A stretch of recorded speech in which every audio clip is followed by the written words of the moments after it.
5,580 pounds, a classic sofa and kitchen combo super slide, in a sense.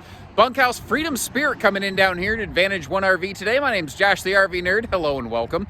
As far as I can see, at one point, this was definitely a fixer-upper. It looks like somebody with some decent skills went through, did the things that they needed to do to it to get it back up in working order. It's not flawless, but it's in perfectly campable condition. It's not dead. And I think if somebody's looking to go camping on a more limited budget, or if you've never done this before and you want to dip your toes in the pond before you dive head first into the camping ocean on a brand new fifth wheel with a big old loan or something like that, this is a good place to start for a year or two. Learn the ropes, even if you don't care about bunks. Right now, maybe you don't know what you don't know, and this is an awesome, very low-risk way to learn stuff like that. So starting from the front, looking our way back here as we go, I'm going to point out the good, the bad, the ugly, and everything in between. Again, it's not in flawless condition. It's had some rough history, but it's also had some very positive previous ownership who have put, I think, the right amount of elbow grease into it where it needed it the most.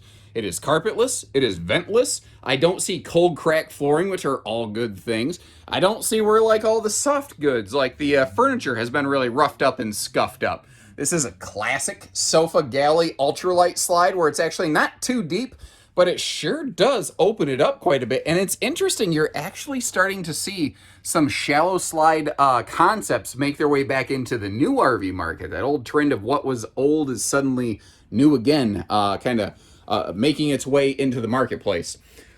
Somebody updated the entertainment center a little bit. Previously, we had the Jensen CD stereo. I bet it's got the bass boost equalizer on there somewhere. Boy, man, that was good living, right? Well, looks like they added a little DVD system up there as well. This was made before everything had to have 95-inch flat screen televisions.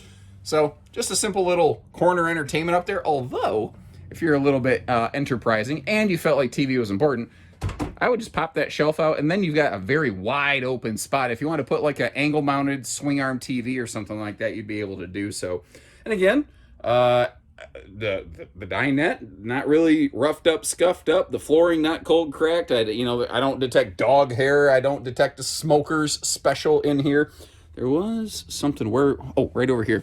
Right over here, I saw there's at some point been a leak under that window. You might have seen it's kind of a funky angle where I can't display it too often. Hold on. There we go. Jackknife the sofa down just enough. This wall it's laminated, but it has at some point seen some kind of water compromise, aka leak. That's the fancy way of saying leak. You can see a couple spores in here. You see a soft spot, but overall, the wall's still here. It's still holding. It's not ideal. I don't believe it's leaking currently, and I don't believe it's leaked for a long time. I think this RV's gone through a couple different owners. One of them went through and put some time and some effort into this, and it looks like they're just done camping right now. Like, there's a hitch included with it. You're going to see a handful of appliances. That's a replacement microwave, by the way. That little red tray right there takes me back to the days when I was slinging chicken for Colonel Sanders. I cannot even tell you how many of those red trays I've cleaned in my career. Spotted a little hole in the bathroom door, by the way, but thankfully it doesn't go all the way through, so we know it's not a gunshot, which is positive. I think it is nice to know that no one has been murdered in your RV before. I don't think this was owned by one of those famous gas station murder hobos that I talk about every now and then. It just looks like I said, it's had a couple different owners, and the most recent of which really has done a bang-up job breathing some life back into it. Like, you see how clean everything is. Like the shower, even taking the time to do little things like drop that little paper towel there just to pick up the little dribblings of antifreeze while the RV is winterized so that you don't end up with like just sticky pink stains everywhere. That's a good sign of somebody that cares, I like the little things here. Somebody added these little don't fall out of beds, kids kind of guards right there. 300-pound rated bunks. And this is a true quad bunk, which has actually become very, very hard to find in today's modern RV market. Breeze windows wherever they could here through the bunk room, which is awful nice. And you might have noticed how we do have that centralized hanging closet storage in the middle here below what is effectively the bunk room entertainment center. Working our way out of the bunks back forward into the living room. One of the things that I like about this, very people focused. It's, again, not super entertainment focused, but like the way the sofa faces inward, you'll hear me talk about that. Like, I have a very cool job. I get to go through and play with all these amazing, like, trailers and fifth wheels. They've got all these super cool entertainment centers, and I respect that. I get it. It's fun. I like it, certainly. But camping's about the people and the family and the friends connection for me. So whenever I see that stuff focused inward, I like it. Something else is nice. This is a simpler bedroom design, but the double split door in the middle here, it really opens everything up. And actually, that's something Passport has recently readopted quite a bit in the modern market. They're doing some very sharp things over there. Very, very cool brand. A lot of fun stuff. They've gone through some different generations, and they've come out of it really shining nicely. Little, simpler series trailers like this in today's world, it's just a shelf over the bed. Classic trailers, they really had a good focus on storage, like the extra cabinets there. The dual drawers on either side stand. You're noticing, obviously, there's a mattress missing. I presume the previous owner wanted to keep whatever upgraded mattress they included. So basically, folks, you're just going to toss in whatever mattress you would like and you feel comfortable, Now, a couple key notes up here in the bedroom. They did add themselves a nice little television, as opposed to the old classic, flip up down shelf where you could put a TV. That's actually mounted on the wall, which is nice. And you might notice there's a shift in the flooring, and they did a very nice job of it. That nice, that little transition strip that you have right there, it helps. It doesn't feel very overt, like, oh, they must have changed something here. At some point, there was some kind of leak in the front of this RV that affected the flooring. So the folks swapped the flooring out. Now, that being said, I want to walk around here, and I have not detected a soft spot anywhere. And I'm trying not to make you motion sick. I know this is not exactly the ideal angle for this, but as a one-man show, I don't have, somebody else to watch my feet. Everything is solid. Everything is solid under my feet. No worries. Now outside here, I do want to point out that classic manual awning.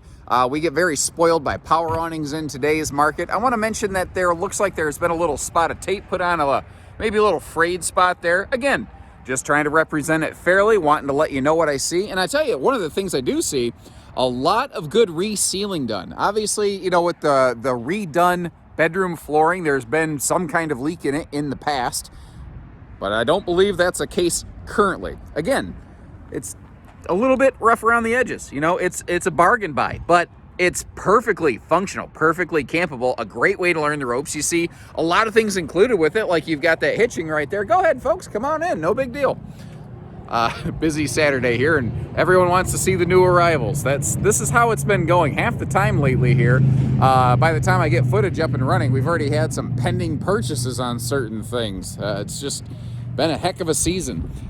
Previous owner put a power tongue jack on the front, but notice how it's turned. This is a handy little pro tip for you right here. Turn the power tongue jack sideways, and then you can still usually drop your tailgate, which is really, really handy. Also, you see this little guy. This is a very simple, little, tiny solar panel used just as a battery tender. The guy said, you know what? It actually worked really. I kind of just sort of put it on there just as a, I don't know. And it works really well. So I figured I'd just leave it on there. So there you go. Simple solar battery package on this thing. Where that'll be really handy is when the RV's just in storage for a while. When you go to hit that power tongue jack, it won't be dead on you, which is awful, awful nice. In case you're curious about the plastic sticking out of the refrigerator vent, that's like a winterization method some people will do to help keep the mice out. Just one less point of penetration there. The spare, let's look at the tires. Actually, now that I say that, I don't think I've really gone up and close on any of the tires. I'm going to shut up for a rare moment, something I don't do very often. Doesn't look bad. Doesn't look bad at all. What about these over here? We're doing it live. Oh, yeah. Okay. We got some weathering. I kind of highly suspect these are all the original tires. If it's something you were just going to probably leave somewhere and you're short distance away, theoretically, I still advise getting new tires. But if it's going to be super, super close, if it were me personally, and I'm not saying you should do this, but I would just slowly get it there carefully and not worry about it. Now, if I was planning on towing, there's no way I would have my family in the vehicle with something like this with, weather check tires behind me, potentially threatening our safety. So What you decide to do there is totally up to you. So whether it's going to be your first time out or your next time out, you give us a call, we can get you camping. Short of that, remember, we can get you hitching, we can do financing, we can do all those things. We look forward to the chance to meet you. So take care, stay safe, have fun, and have an A1 day, everyone.